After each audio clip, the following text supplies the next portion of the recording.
Если есть вопросы. Валерий Евгеньевич, у вас есть вопросы? Да. Я хочу обратить внимание вот в вашей речи на вот это место. Кассационная инстанция оценивает доводы жалобы.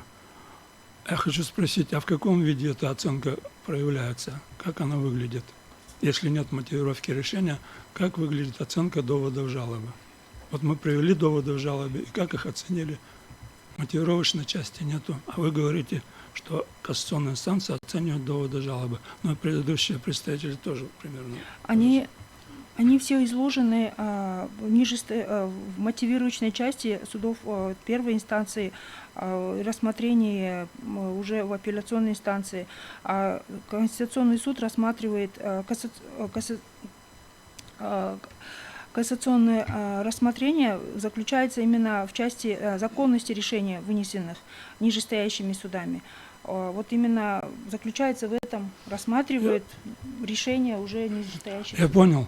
А предположим, в апелляционной инстанции не изложены доводы, указанные в кассационной инстанции, потому что их еще тогда не было. Эти доводы появились только после решения апелляционного. Как она может, апелляционная инстанция, эти доводы учесть? Их еще не было. А вот суд кассационной инстанции не рассмотрел доводы, приведенные в кассационной жалобе. Это отдельные, это разные вещи, разные темы. Приведенные доводы в апелляционной инстанции и в кассационной жалобе. С теми можно согласиться, но почему не соглашаются с доводами, которые в кассационной жалобе? Они же разные. Мы не вправе, вот суд сам решает, но для таких случаев, если решение кассационной инстанции есть случай вынесения нового решения, то он, согласно вот части 8 статьи 370, вправе рассмотреть вопрос о разъяснении решения. То есть вы могли бы обратиться вопросом о разъяснении решения. Разъяснения не требовалось. Все было ясно. У вас есть еще вопросы? Нет. Айдар Хасмалевич, у вас есть вопросы? Нет, не имеется. Уважаемые судьи, есть вопросы? Да.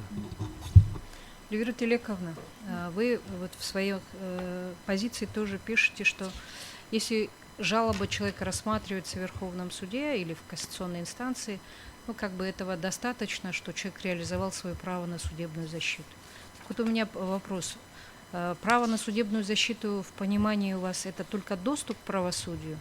Или это все-таки справедливое судебное разбирательство тоже? Ну, это совокупности, да. В совокупности тоже, да? Второй момент. Вот представители Джоркул Кенеша, администрации президента как раз говорили о том, что в принципе вот эта норма была предусмотрена как для оптимизации, можно сказать, деятельности кассационной инстанции, да? И вот на сегодняшний день можно ли так сказать, что по гражданским делам вот такая оптимизация была нужна, а по уголовным или административным делам не очень-то нужна, что вот такого права у кассационной инстанции нет в других сферах судопроизводства?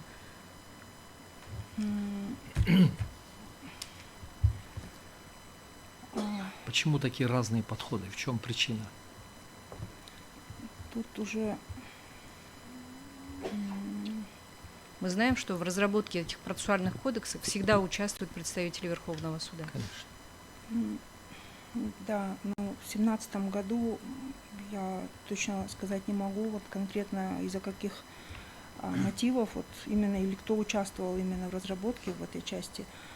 Ну, я только вот знаю, что судьи уже Верховного суда, по крайней мере, коллегия гражданских по гражданским делам уже как бы рассматривает вопрос об какой-то там части изменения. Изменение этого подхода, да? Да? И вопрос у меня. Можете примерно сказать, какова статистика рассмотрения дел в Верховном суде, гражданской коллегии, уголовной коллегии? Я не стала эту статистику поднимать, потому что уже это прямая основная обязанность как бы Верховного суда. Поэтому практически все дела, которые у нас вот происходит по прямым этим обязанности рассмотрения основы кассационной, как кассационной инстанции, практически все дела. Поэтому я не стала поднимать в этот раз вот статистику. Но вы должны приходить сюда готовыми. Так, Вот бюллетень за 2024 год показывает, что 2600 дел рассматривала гражданская коллегия и 1018 рассматривала уголовная коллегия. 2024 год. А 2025 год? Он больше, намного больше. Намного Точно, да. больше? Ладно, мне нет. Спасибо. Да, пожалуйста. Вот, у меня вопрос относительно вашего дополнения, то, что вы сказали, что кассационная инстанция вправе рассмотреть вопросы разъяснения, да? Если решение новое, да. Да, если решение, но какова статистика в плане уточнения, какова статистика обращений и рассмотрений таких разъяснений? Да. Мгм.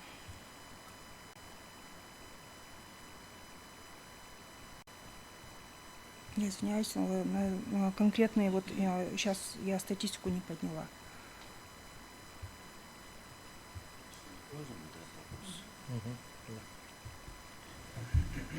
Эльвира Толиковна, все-таки вот этот вопрос, само вот это предложение, да, кассационная инстанция не обязана мотивировать свое решение в случае согласия. Она не дает ли возможность судьям Конституционного суда произвольно, судьям Верховного суда произвольно натолковать эту норму, и тем в этом случае, скажем, неправильное истолкование, произвольное толкование, она может уйти от обязанности, то, что естественно отметил, от обязанности именно рассмотреть существенные доводы кассационной жалобы. Нет, считаю, что кассационная инстанция рассматривает именно правильность, именно, получается, по правовую сторону, то есть на проверку правильности применения судами норм именно материально-процессуального права. Поэтому именно по конкретным и изложенным мотивировочной части суда первой инстанции, а также апелляционной инстанции, именно принятие законных решений основывается решение суда кассационной инстанции. Поэтому считаю, что тут все в рамках установленного закона и не может быть никаких нарушений со стороны судей Верховного суда. Нет, а в том случае, если, скажем, в кассационной жалобе приведены доводы, которые вообще не были предметом рассмотрения судов первой и второй инстанции. В этом случае как? Ну, если это должно привести к каким-то вынесениям новых решений, тогда уже суд кассационной инстанции, он должен был бы в мотивирующей части описать это, изложить это. Так, как выше было сказано, здесь истец, он не давал новых доводов, не показывал, когда он подавал кассационную инстанцию. Ну, насколько я его понял, он все-таки привел новые доводы, те, которые не были изложены в апелляционной инстанции.